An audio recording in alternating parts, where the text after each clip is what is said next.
Assalamualaikum warahmatullahi wabarakatuh. Apa kabar siswa-siswi semuanya? Mudah-mudahan kalian semua dalam keadaan sehat dan dalam lindungan Allah Subhanahu wa Ta'ala. Baiklah, kita bertemu lagi dalam pelajaran biologi. Kali ini kita akan membahas mengenai pembelahan sel, khususnya yaitu meiosis. Tentunya tujuan pembelajarannya adalah untuk mengetahui tahap-tahapan pada meiosis. Oke, ikuti pembelajaran ini dengan baik supaya kalian benar-benar mendapatkan ilmu. Meiosis atau pembelahan reduksi adalah pembelahan yang menghasilkan sel anakan dengan jumlah kromosom setengah jumlah kromosom sel induk. Pembelahan meiosis sangat penting bagi organisme yang berkembang biak secara seksual, yaitu dalam proses pembentukan gamet atau gametogenesis. Meiosis mengalami pembelahan inti 2 kali, sehingga satu sel diploid atau 2N akan menghasilkan 4 sel haploid atau N. Tahapan pembelahan sel pertama disebut meiosis 1 dan tahapan dari pembelahan sel kedua disebut meiosis 2. Oke, kita lihat sekarang tahap-tahap pembelahan meiosis. Yang pertama, interfase. Sel mempersiapkan diri untuk membelah secara meiosis saat menjalani fase G1, fase S dan fase G2 dari interfase. Selama interfase, sel tumbuh ke ukuran dewasa dan menyalin DNA-nya. Dengan demikian, sel sudah memiliki satu set duplikat kromosom saat mulai mengalami meiosis. Meiosis 1. Meiosis 1 terdiri atas profase 1. Profase 1 merupakan tahap terpanjang dibandingkan tahapan meiosis 1 yang lain.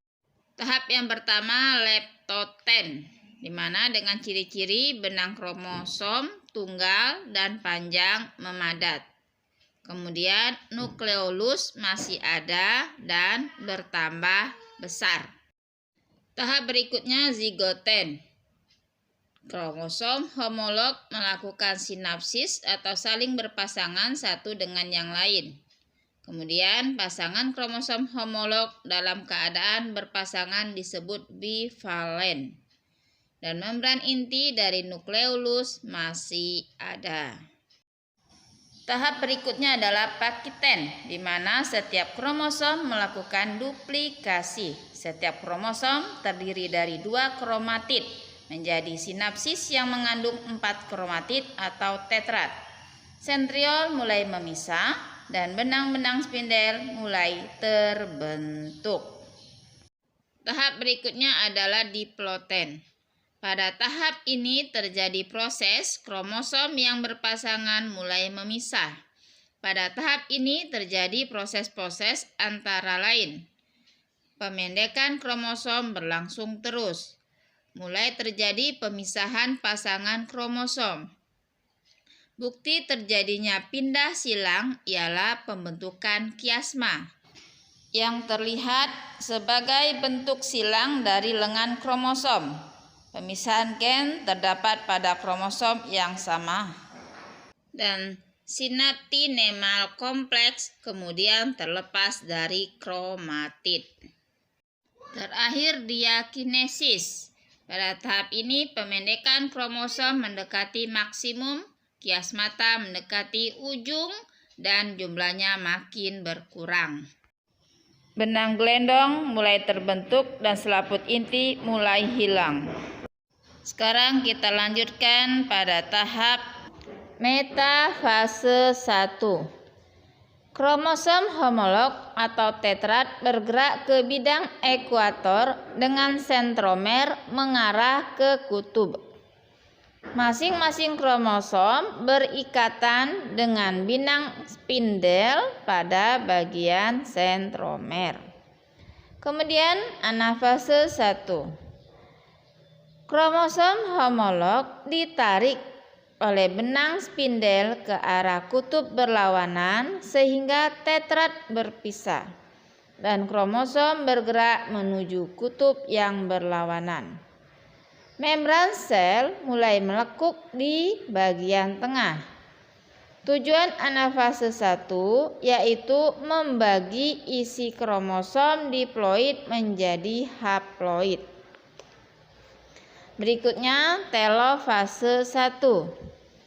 Retikulum endoplasma membentuk membran inti di sekitar kelompok kromosom pada kutub pembelahan. Nukleolus mulai terbentuk. Terjadi sitokinesis, yaitu pembelahan sitoplasma menjadi 2 bagian, sehingga terbentuk 2 sel anakan dengan kromosom yang sudah haploid.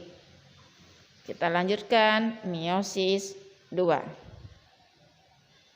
Pada meiosis 2 terjadi pembagian kromatid tunggal dari setiap kromosom haploid kepada sel anakan. Tahapannya yang pertama, profase 2. Membran nukleus dan nukleolus mulai menghilang kembali. Sentrosom membelah dan sepasang sentriol memisah menuju kutub-kutub yang berlawanan. Dan di antara keduanya muncul benang spindel yang memancar dari kedua sentriol. Waktu ini lebih singkat dibandingkan tahap lainnya. Nah, lanjut pada metafase 2. Setiap kromosom haploid berisi 2 kromatid tertarik ke bidang ekuator. Terbentuk benang-benang spindel. Salah satu ujungnya melekat pada sentromer, khususnya di bagian kinetokor, dan ujung lainnya membentang menuju kutub pembelahan yang berlawanan. Lanjut pada anafase 2. Spindel menarik kromatid menuju kutub pembelahan yang berlawanan. Kedua kromatid bergerak menuju kutub yang berbeda. Pada akhir anafase, membran sel mulai melekuk.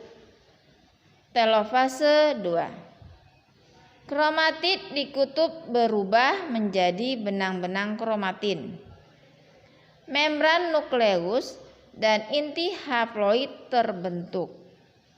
Kromosom menipis dan memanjang menjadi benang-benang kromatin. Terjadi sitokinesis sehingga terbentuk 4 sel anakan haploid.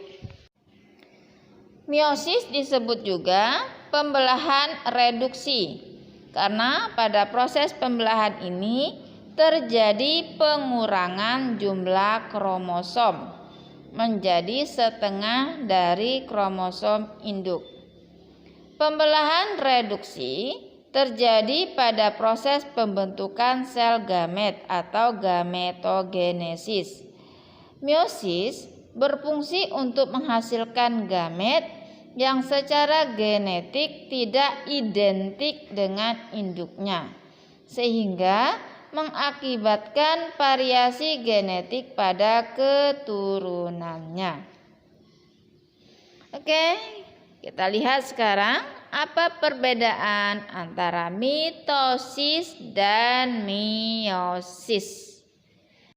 Perhatikan tabel perbedaan antara mitosis dan meiosis, yaitu pada replikasi DNA, tahap pembelahan, sinapsis, jumlah dan sifat sel anakan, tempat terjadinya, serta perannya.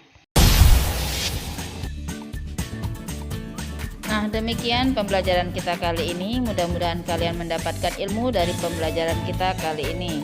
Oke, seperti biasa Ibu akan memberikan tugas kepada kalian supaya kalian benar-benar paham dengan apa yang telah Ibu jelaskan.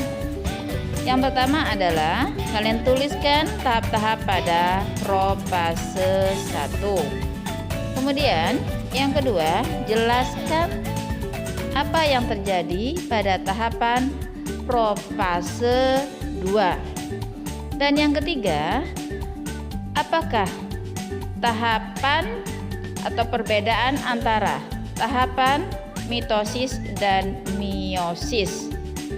Oke, demikian pembelajaran kita kali ini. Ibu akhiri. Wassalamualaikum warahmatullahi wabarakatuh.